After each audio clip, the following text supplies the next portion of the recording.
మరి next elections లో అయినా పోటీ చేయబోతున్నారా లేకపోతే మళ్ళీ పోటీ చేస్తా అని చెప్పి ఆశలు పెట్టి ఆపేస్తారా? నీ నెంబర్ తీసుకుంటా, నీ కెమెరా పట్టుకొని నేను నెక్స్ట్ ఎలక్షన్లో మన ఇద్దరం కలిసి క్యాన్వేజింగ్ చేద్దాం. 3 నెలల ముందు అందరు చేస్తారు, నేను సంవత్సరం ముందు మొదలు పెడతా. నువ్వే ఉండాలి నీ ఎమ్మటి. నాకు సలహాలుగా మా పిఆర్ఓ నరసింహ ఉంటాడు, మా నరసింహను పెట్టుకుంటే వెనుక ముందడ నిన్ను పెట్టుకుంటా. నువ్వు మాట్లాడాలి, ఏ ఇంటికి ఎంత చేసినో చూడాలి. అప్పుడు నేను నిలబడతా, నువ్వే ఓటేయమని అడగాలి. అది జరుగుతుందా అన్న? ఎందుకనంటే మున్నగా దాకా ఇస్తా అని చెప్పి ఇచ్చినట్టు పిల్లలకి చాక్లెట్ మళ్ళీ చెప్తున్నా, ఇచ్చినా పోటీ చేస్తా, ఇయ్యకున్నా పోటీ చేస్తా. నెక్స్ట్ అయితే ఆగేది లేదు. ఇచ్చినా పోటీ చేస్తా, ఇయ్యకున్నా పోటీ చేస్తా. నాతో పాటు ఇంకో 10 మందిని తయారు చేస్తా తెలంగాణలో. ఆ 10 మందితో కూడా పోటీ చేపిస్తా. సో ఫైనల్ గా మా వాళ్ళకి ఏం చెప్పాలనుకుంటున్నారు మీరు? మీరు మారూరి అంటే ఏ విధంగా మారమంటున్నారు? పిజ్జా బర్గర్లు బంద్ చేయరు, కేఎఫ్సీలు బంద్ చేయరు. మానీలు నక్సలైట్లు 3 కాలాలు నా వానకు తడిసి చలికి, ఎండకు ఎండి వానకు తడిసి చలికి వణికి త్యాగాలు ఇచ్చి జనాల కోసం కొట్లాడిన నక్సలైట్లు త్యాగాలు ఎటో పోయినాయి.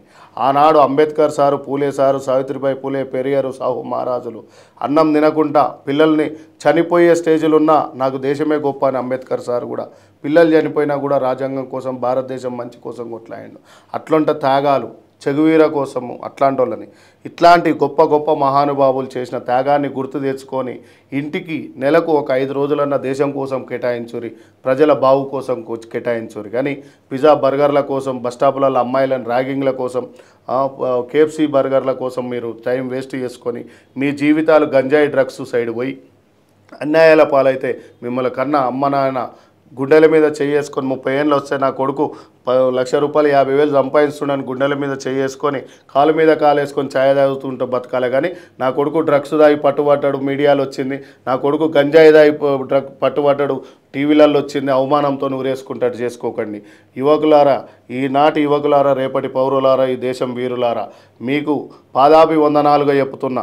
ఆనాడు తెలంగాణ ఉద్యమంలో 70 ఏళ్ళ 60 ఏళ్ళ పోరాటంలో చదువుకోకోడు కానీ సాగానంపిన తండ్రి, చదువుల్లో సారాన్ని ఇప్పి చెప్పిన సారు, సావు వార్తాయిని గుండె వలిగిన తల్లి, వీరులారా వందనం, విద్యార్థి అమరులారా వందనం, పాదాలకు గుండెల్లో గుడి గడుతాం, పొరుదండం పెడుతాం. అంటే తెలంగాణ ఉద్యమంలో అయినా ఆర్మీ జవాన్లైనా వీళ్ళంతా చనిపోయే వాళ్ళేమో బార్డర్లల్లో ఐస్లో ఇప్పుడు లంగ్స్ హెల్త్ ప్రాబ్లమ్స్ వస్తున్నాయి అందరికీ.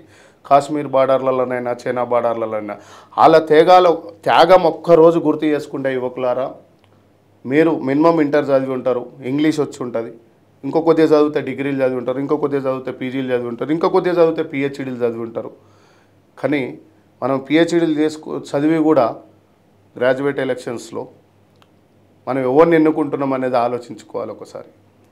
ఎవరిని ఎన్నుకొని ఎందుకు అన్యాయంగా ఎన్నుకుంటున్నాం అంటే గెలిపిస్తున్నాం. అంటే మీరు ఎమ్మెల్సీ మల్లన్న గురించి మాట్లాడుతున్నారా? నర్సిరెడ్డి ఉండు, ఎమ్మెల్సీ అట్లా ఉన్న చాలా మంది. ఎందుకంటే కాంగ్రెస్ ఆయననే కదన్న ఇప్పుడు మీ సైడ్ నేను మాట్లాడుతున్నా. ఈనాడు గురించి అంటలేను, ఈ రోజు గురించి అంటలేను, యువతను తెలుసుకోమంటున్నా. లైన్లలో నిలబడి పైసలు తీసుకోకూరి. కొంతమంది గీడ ఏం మోసే గీడ ఏం తాగుతున్నారు, అది తాగకుండా చేసుకోరి. ప్రభుత్వాలు అనేది హామీలు ఇస్తాయి, ఏ ప్రభుత్వమైనా హామీలు ఇస్తాయి. కానీ మీది ఎక్కడ పోతుంది? మీరు ఎటువైపు పోతున్నారు? మీ అమ్మ నాన్నల తర్వాత దేశం కోసం కొంత ప్రేమ, జన్మనిచ్చిన తల్లిదండ్రులను సాధూరి, మీరు బతుకూరి, దేశాన్ని కాపాడురు అని చెప్తున్నారు. అవునన్నా, ఇంత బాగా మాట్లాడుతున్నారు, ఇంత మంచి మాటలు చెప్తున్నారు కదా. ఇంత స్టాండర్డ్ ఉన్న మీరు సరే ఎమ్మెల్యే కాకపోయినా నెక్స్ట్ ఆ కార్పొరేషన్ లేకపోతే ఇలాంటివి ఎందుకు ట్రై చేయలేదు? కూర బకెట్ ఒక తాను ఉంటుంది, కూర గంట ఒక తాను ఉంటుంది, ఇస్తారాకు ఒక చేతులు ఉంటుంది. నువ్వు సుటపోని అనుకో, ఈడు తిడతాడని ఒకడేస్తాడు. ఫ్రెండ్ అనుకో, ఈడు నా దోస్త్ అని వేస్తాడు. ఈడు నన్ను తిడతాడు, నాకు వద్దు అనుకున్నప్పుడు ఏమయ్యారు. ఇప్పుడు ఏ పార్టీ అయినా కష్టపడే కార్యకర్తకు చెప్తున్నాయి, ఏ పార్టీ అయినా ఏ కష్టపడ్డ కార్యకర్తకు కూడా న్యాయం జరగదు. వాడు పార్టీ గెలిచే అన్ని రోజుల వరకే వాడు అవసరం. వాడు భుజాల మీద కాయలు కాసేటట్టుగా కష్టపడతాడు. కష్టపడ్డ తర్వాత వాడు అవసరం లేకుండా ఎవడైతే రౌడీజం చేస్తాడో వాడే రూలింగ్ పార్టీలు ఉంటాడు, ఎనీ పార్టీ. వాడిని వద్దనుకొని చూసి చేసుకున్నాం. మొన్న మేమంతా పోయి ఒక 20-30 మంది పోయి కూర్చొని చెప్పినాం, చేంజ్ చేసుకుంటలేం, తణుకులాడుతున్నారు, ఎట్లా రావాలి పార్టీలకు, ఎట్లా పోవాలి పార్టీలకు అని. అయినా కూడా రానిస్తలేం. అయితే ప్రతి పార్టీ అట్లా చేసింది అనుకో, వాడు రౌడీజం చేయడం, కబ్జాలు చేయడం, దోపిడీలు చేయడం బంద్ చేస్తాడు. వ్యవస్థ మంచి సిస్టమ్కి వస్తుంది. కష్టపడ్డ కార్యకర్తకు పార్టీలు ఇవ్వాలి, ఏది బాధ్యతలు ఇవ్వాలి, ఎమ్మెల్యేలు ఇవ్వాలి, జెడ్పీటీసీలు ఇవ్వాలి, సర్పంచ్లు ఇవ్వాలి, ఎంపీటీసీలు ఇవ్వాలి, జిల్లా పరిషత్లు ఇవ్వాలి, మున్సిపల్ చైర్మన్లు ఇవ్వాలి. కానీ ఇప్పుడే వచ్చి 4 కోట్లు పెడతామన్నోనికి ఇస్తే ఏ పార్టీ కూడా ఏపీలో జగన్ పరిస్థితి అవుతుంది. జగన్ అన్న అభివృద్ధి చేసిండు, కాకుంటే తీర్పు చెప్పారు, రౌడిజంతోనే తీర్పు చెప్పారు. ఇప్పుడు చంద్రబాబు నాయుడుకి 25 సీట్లు ఇచ్చారు, 11 సీట్లు ఆయనకి ఇచ్చారు. ఆ పరిస్థితి కేసీఆర్కి వచ్చింది మళ్ళా. సో రేపు ఎవరికి రావద్దంటే మనం కరెక్ట్ చేయాలి. అవునన్న, ఏపీలో కూడా ఒక హోదా ఇచ్చారంట కదా బీసీ కోఆర్డినేటర్గా, మీకు ఏమి ఇవ్వలేదా? ఏపీ ఇన్ఛార్జ్ ఏపీ కాంగ్రెస్ స్టేట్కి ఇన్ఛార్జు, ఏఐసిసి కోఆర్డినేటర్గా ఓబీసీ డిపార్ట్మెంట్లో నేను ఆ స్టేట్కి ఇన్ఛార్జ్ చేసి నాకు సంబంధించిన వాళ్ళని మొత్తం ఒక 20-30 మంది నేను ఢిల్లీకి పోయి ఎమ్మెల్యేలకు ప్రపోజల్ పెడితే ఒక 10-8 మందికి వచ్చింది. అందుకే నేను 10 మందికి ఇప్పియగలుగుతా. నేను కావాలనే తపన నాకు లేదు. మీలాంటి వాళ్ళ కోసం అయితే అవుతా, 100% అవుతా. పూలే అంబేద్కర్ సిద్ధాంతాలలో పోయేటోళ్ళకు వీళ్ళకు ఒక లీడర్ని తయారు చేయాలనిపిస్తుంది, కానీ నేను శిల్పిని మాత్రమే. ఒక రాయి దొరికితే అద్భుతమైన శిల్పిని చెప్తా. నేను ఈరోజు దాన్ని చేయగలుగుతా. నేను శిల్పిని మాత్రమే, లీడర్లను తయారు చేయగలుగుతా, లీడర్ని కాగలుగుతా. ఓకే, మీలాంటి వాళ్ళు ఏం చేస్తే ఓ బొమ్మ కొనుక్కుంటే ఇరిగిపోతే బాధపడతాను, నేను బాధపడను. ఓ లీడర్ పోయినా బాధపడను, ఓ లీడర్ వచ్చినా బాధపడను. ఎంత మంచి అద్భుతంగా నా దగ్గర ఇదే సిస్టమ్ ఉంటుంది. అన్యాయాలు ఉన్నాయి, 100% ప్రజలకు సేవ చేస్తాను. అన్న, మీ పాటలు ఇంత మంచిగా పాడుతున్నారు, ఎక్కడ నేర్చుకున్నారు? ఏ దళంలో నుంచి నేర్చుకొని వచ్చారు? ఏ దళం అన్న? మంచి దళం. ప్రజాదళం, మనిషి దళం, కడుపు మంటతో వచ్చిన దళం. బాధలు పేదల ప్రజల బాధ, కడుపుల బాధతో వచ్చిన. అంటే ఏమేం బాధలు చూసి ఉంటారు ఇప్పటిదాకా మీరు? ప్రజలు అన్ని చూసిన. నేను ఉస్మానియా యూనివర్సిటీలో నాన్ బోర్డర్గా, నా ఫ్రెండ్స్ ఇక్కడనే బయట ఉన్నారు. ఉస్మానియా పెన్నాల విక్రమ్ సర్దారు, లేనేను కరుణాకరు, శరత్, నలిగంటి శరత్ అని మిత్రుడు, వాళ్ళంతా ఉంటారు. వాళ్ళందరితో పోయి ఒక 10-15 ఏళ్ళు ఉంటే, ఇలా నారాయణ చైతన్య బీటెక్ కాలేజీలు డొనేషన్లు కట్టి అలా చదివినోడు కూడా ఐఏఎస్ ఐపీఎస్ కాలే. ఎవరు కూడా చదివి ఐఏఎస్లు ఐపీఎస్లు అయ్యారంటే ఉస్మానియా యూనివర్సిటీ గవర్నమెంట్ స్కూళ్ళల్లో చదివారు. అయితే ఇది ఏంది అసలు యూనివర్సిటీ బాధలు అని చెప్పేసి అక్కడ కూర్చున్నాను. ప్రతి ఒక్క ఊరు, ప్రతి ఒక్క గ్రామం, ప్రతి ఒక్క మండలం, ప్రతి ఒక్క జిల్లా నుంచి అక్కడ వాళ్ళ బాధలు. బాత్రూమ్లలో బకెట్లు ఉండే, బాత్రూమ్లలో లైట్లు ఉండే, బాత్రూమ్లలో బాగా బాగుండే, అలా వండుకుందామంటే ఉండదు, మెస్సులలో బాగుండదు, ఎన్ని దాంట్లో బాగుండదు. అప్పుడు నేను మొన్న 14 తర్వాత అక్కడ 2002 నుంచి కూడా ఉన్నల్లా ఉన్నాక 10-15 సంవత్సరాలు నేను E2లో ఉన్నా, E1లో ఉన్నా, ఏ హాస్టల్లో ఉన్నా, డి హాస్టల్లో ఉన్నా, ఎన్ఆర్ఎస్లో ఉన్నా. ఈ అన్నిట్లలో చూసిన క్రమంలో అలా రూమ్లలో ఉండి చేస్తే అన్ని బాధలు చూసిన, ఊర్లలో పోయి కొన్ని చూసిన. ఇంకా నీకు నిర్మలు, అటు బైన్సా, అటు పోతే నీకు ఇప్పటికీ కొంతమందికి హైదరాబాద్ సిటీ తెలియదు, ఎక్కడనో అవసరం లేదు, అండమాను అక్కడ పోవాల్సిన అవసరం లేదు. ఇప్పటికి చాలా మంది తెలియదు. పుంగనూరు అని ఉంటుంది చిత్తూరులో, అక్కడ పోతే శ్రీకాకుళంలో కొన్ని ఉంటాయి. కొంతమంది లేడీస్కి ఇంకా తెలియదు. నేను పోతుంటా కదా వైజాగ్, అరకట్టు పోతుంటా, వాళ్ళకి కూడా తెలియదు పాపం. హైదరాబాద్ వాళ్ళు వస్తారు, మేము చూస్తుంటాం టూరిజం, కానీ అని తెలియదు అంట. అంత గరీబ్ వ్యవస్థలో ఇంకా చాలా మంది ఉన్నారు. మనం అనుకుంటున్నాం వచ్చేసింది తెలంగాణకు స్వతంత్రం రాలే, ఇంకా తెలంగాణకు స్వతంత్రం రాలే, భారతదేశానికి వచ్చింది. అంటే 5G టెక్నాలజీ ఉన్న తర్వాత కూడా 5G కాదు, 6G కాదు, ఒకటేసారి 10G తీసినావు అనుకో, నువ్వు ఫోన్ కొనవు, ఆ నెట్వర్క్ వాడవు, బోర్ వస్తుంది. అందుకే వాడు ఏం చేశాడంటే ఫస్ట్ ఓ ఫోన్ కనిపెట్టిండు, తర్వాత ఒక కెమెరా ఫోన్ కనిపెట్టి, తర్వాత ఒక లిమిటెడ్ కనిపెట్టిండు, తర్వాత ఒక 128 కనిపెట్టి, తర్వాత 250, ఇప్పుడు 1 TB అంటుండు. అయితే అప్డేట్ చేస్తుండు. అప్డేట్లో మనం దానికి అలవాటు అయిపోయినాం, కానీ దాన్ని రీసెర్చ్ చేస్తలేం. ఇదేంది అసలు, దీని వెనుక ఏమున్నది, దీని వెనుక ఏమవుతుంది. ఇలా చాలామంది నా మిత్రులు, మీడియా మిత్రులే చెప్తుంటారు, అలాగే ఇక్కడ అన్యాయం జరుగుతుంది. ఎందుకు అన్యాయం జరుగుతుంది? వాడు ఎక్కడ మేనేజ్ చేస్తుండు. ఎంతమంది గవర్నమెంట్ స్కూళ్ళల్లో, కాలేజీలలో వార్డన్స్ ఎంతమంది దొంగిలిస్తారు. అది కెమెరా పెడుతుంటారు. మీ ఛానల్లో ఉన్న నరసింహనే చాలా ఎంక్వైరీ చేస్తుంటారు, నా దృష్టికి తీసుకొచ్చిన, నేను ఆయన కలిసిపోతుంటాను. మీరు కూడా అది పోయి చేయరు, నేను కూడా వస్తా. ఒక్కరోజు ముందు ఫోన్ చేయరు, నేను వచ్చేస్తాను. చలో అందరం కలిసి పనిచేద్దాం. అన్యాయం జరిగే పబ్లిక్, చదువుకునే పిల్లలకు, ఎంప్లాయీస్ ఎవరు అన్యాయం చేయరైనా వాళ్ళకు పోయి కంపల్సరీగా సస్పెండ్ చేపిద్దాం, నేను తోడుంటాం. సో ఇది మొత్తం గ్రౌండ్ లో నుంచి రావాలంటారు, ఏది జరిగినా గ్రౌండ్ లో నుంచి. ప్రాక్టికల్. Okay, practical. ఇప్పుడు నేను అంబర్పేట శ్రీనివాస్ యాదవ్ ఆయనకు ఉన్నది మంచిగానే ఉన్నాడు, తిన్నాడు గీయని ఎందుకు మాట్లాడుతున్నా అంటే నేను ప్రాక్టికల్ ఇప్పుడు నీకు చెప్పిన ప్రతి గ్రామంలో చెప్పిన. మైబాద్ పోతా, నర్సంపేట పోతా, పరకాల పోతా, భూపాలపల్లి పోతా, వైరా పోతా, సత్తుపల్లి పోతా, ముదుగొండ పోతా, ఖమ్మం పోతా, భద్రాచలం పోతా, పాలవంచ పోతా, మిర్యాలగూడ పోతా, సూర్యాపేట పోతా, నాలేరు పోతా, చిట్యాల పోతా, నల్గొండ పోతా, చౌటుప్పలు పోతా, పోచంపల్లి పోతా, భువనగిరి పోతా, ఒలిగొండ పోతా, ఆలేరు, టోటల్ ఎన్ని తెలంగాణలో ఉన్న మంచిర్యాల, గోదావరికని, బెల్లంపల్లి, రామగుండం, పెద్దపల్లి, మందమర్రిలో పాటాల పుట్ట అన్నట్టు, అంతడుపుల నాగరాజన్న అని, పుద్దివన్న అని, వీళ్ళంతా మంచి అది కవులు, వాళ్ళు ఎమ్మడి తిరిగాయి పాటలు, వాళ్ళు ఎమ్మడి తిరిగాయి ఇవన్నీ మాటలు, ఇవన్నీ అంటే బాధతో వచ్చింది. కాంగ్రెస్ లీడర్లు ఇంతమంది మాట్లాడరని మీకు కూడా తెలుసు, నాకు కూడా తెలుసు. నేను కాంగ్రెస్ లీడర్ ఉండొచ్చు కానీ బాధలతో ప్రజలతో తిరిగిన, అందుకని ఇవన్నీ. ఓకే, సో అన్న నెక్స్ట్ ఖచ్చితంగా మీరు ఎమ్మెల్యేగా కంటెస్ట్ చేయండి, మేము ఉంటాము, ప్రజలు కూడా మిమ్మల్ని ఆదరిస్తారు. మేము తీసుకుపోయాడు, మేము మా ఆఫీస్లో పెట్టుకుంటాం, ఇక బరాబర్ తీసుకోపోతాం, మేము ఆడనే పెట్టుకొని కెమెరాలు పెట్టుకొని తిరుగుతాం. కులగణన అంటే రేవంత్ రెడ్డి గారు అయితే ఇప్పుడు చేస్తా అని అంటున్నాడు, అసలు పాసిబుల్ అవుతుందా ఇప్పుడు? ఎందుకనంటే అప్పటిదే ఇప్పటిదాకా మనం చూసుకుంటూ వస్తున్నాం కదా. పార్లమెంట్లో రోజు చూస్తురా రాహుల్ గాంధీ మాట్లాడేది? చూస్తున్నాం. ఏం బుక్ పట్టుకుంటున్నాం? కాన్స్టిట్యూషన్. అంతే కదా.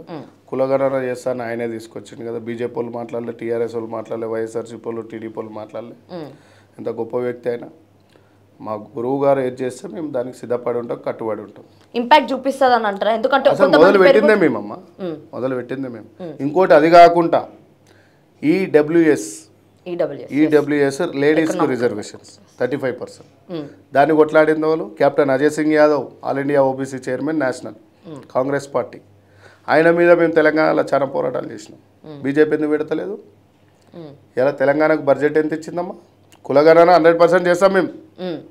మా రాహుల్ గాంధీ గారి లక్ష్యం కోసమో మా రేవంత్ రెడ్డి గారి మాట కోసం చేస్తారు, అది వదిలేసి.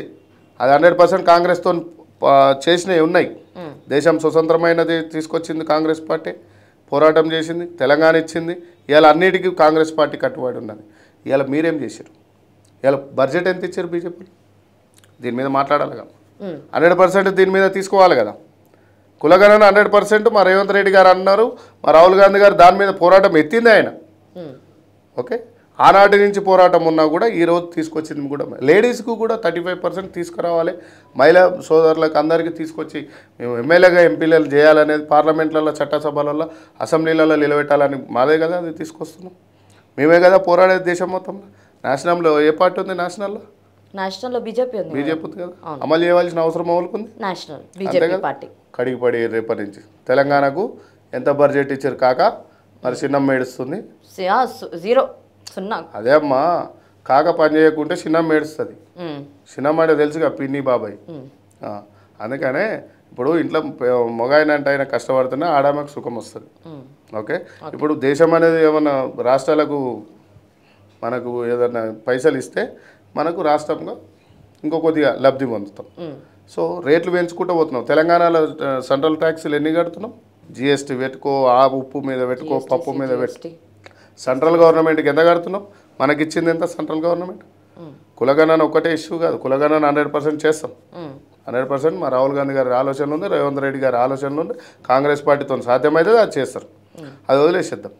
ఓకే, పని అవుతుంది. కాంగ్రెస్ పార్టీ చేస్తుంది, 100% చేస్తారు, చేసింది కూడా. మీరేం చేస్తారు? మీరేం చేసిరు? ఒకటే మత శుచ్చులు పెట్టాడు, ఒకటే తప్ప ఏం లేదు. నేను కూడా బాగా హిందుత్వవాదినే.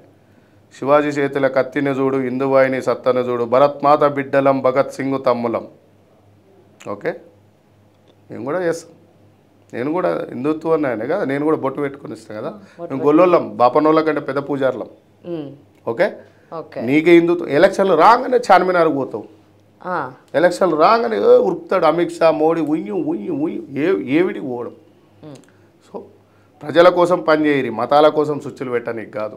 ప్రజల కోసం నువ్వు ఇక్కడి నుంచి ఎంత తీసుకుపోయినావు గదే ఇయ్యి, ఎక్కువ ఇవ్వమంటలేము. సెంట్రల్ ట్యాక్స్లు తీసేసి నీకు అంత ప్రేమ ఉంటే బీజేపీ 8 ఎంపీలు ఇచ్చినాం, చేయరి. Thank you. ఎక్కువ మాట్లాడితే శ్రీనివాస్ యాదవ్ కాంగ్రెస్ బీజేపీలో బీసీలే ఉన్నారు, అన్నిట్లలో మోయనీకి ఉన్నాం మేమంతా. ఓకే, మోయనీకున్నాం. నెక్స్ట్ కంటెంట్లో జబర్దస్త్ చెప్తా, అందరు జాతకాలు చెప్తా, రాసుకోరు. ఇది నెక్స్ట్ కంటెంట్లో, నెక్స్ట్ ఇంటర్వ్యూలో మొత్తం మారిపోతుంది వ్యవస్థ మొత్తం. ఓకే, చూసుకోరు. ఎవరెవరు భర్తాలు మొత్తం బయట పెడతా, అంతే అంటారు. పెడతా, అన్ని పెడతా. మా పార్టీ మీ పార్టీ ఏం లేదు. ఓకే, ఎవడైనా స్ట్రేట్ ఫార్వర్డ్ లాగానే ఉంటాడు. బీసీ అంటాడు మారతాడా? ఈ బీసీలు మారరు. ఎందుకు మారారు అంటే మాకే పంచాయతీలు పెట్టేటోళ్ళు ఉన్నప్పుడు అదే ఫ్లోలో వెళ్ళిపోతున్నాం. మీరు ఇందాక బీజేపీ అన్నారు కదన్నా, ఇప్పుడు జనరల్గా బీజేపీలో బీసీ వాళ్ళు గెలిస్తే బీసీనే సీఎం చేస్తా అన్నారు. పార్టీ లేని కాడ బీసీలేని ఎస్సీలేని ఎంకరేజ్ చేస్తారు. పార్టీ ఉన్న కాడ ఉత్తరప్రదేశ్లో గుజరాత్లో ఎస్సీలేని చేసిరా? దేశానికి ప్రెసిడెంట్ ఎస్సీలేని చేసినాం మేము మల్లికార్జున ఖర్గే అని. నువ్వు చేస్తావా రేపు? పోనీ రేపు టీఆర్ఎస్కి ఇక్కడ చేస్తాడా ఎస్సీ ప్రెసిడెంట్? పోయి బీజేపీకి చేస్తావా ఎస్సీ ప్రెసిడెంట్? మరి బీసీనే తీసేసి నువ్వు రెడ్డి తీసుకొచ్చుకున్నావు కదా కిషన్ రెడ్డి, నీ వల్లనే బీజేపీ ఆగమైందని అనుకుంటున్నాను. అంటే మాట వస్తే మేము చేసినాం కదా అయిపోయి. టీఆర్ఎన్ సీఎం కూడా చేసినాం, మా పార్టీ చేసింది. అంటే నేను అప్పుడు చిన్న ప్లాన్ ఉండొచ్చు. ఓకే, కాంగ్రెస్ పార్టీ అనుకున్నది చేస్తుంది, మంచిది. వీళ్ళు చెప్పడం వరకే ఉంటుంది. Thank you. Okay, thank you అన్న, థ్యాంక్ యూ సో మచ్. పిలవంగానే వచ్చి మీరు ఒక ఇంటర్వ్యూ ఇచ్చారు, మా వాళ్ళకైతే తెలిసి వస్తుంది ఏంటిది. చెప్పినాగా అమ్మ, జై జవాన్ జై కిసాన్, తర్వాత పాత్రికేయ మిత్రులు మీరేగా. ఓకే, థ్యాంక్ యూ అన్న.